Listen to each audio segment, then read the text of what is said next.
خیر دے ایک پٹھان تھے، میرے راستے ملے جماعت میں، انہوں نے 2 نصیحتیں کی تھی. وہ آخری نصیحت میں آپ کو بھی کرتا ہوں، اس کے بعد دعا کراتے ہیں. 2 نصیحتیں اس نے مجھے کی. اس نے کہا کہ بابو صاحب ایک بات تو یہ ہے کہ کبھی تھوڑے سے مزے کے لیے گناہ نہ کرنا.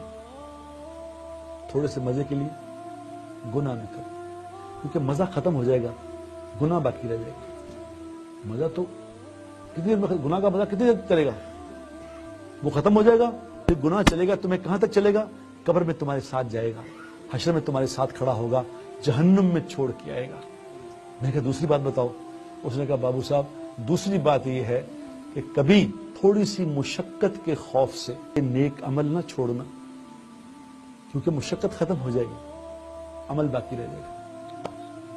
عمل تمہارے ساتھ چلے گا، قبر میں ساتھ کھڑا ہوگا، حشر میں ساتھ کھڑا ہوگا.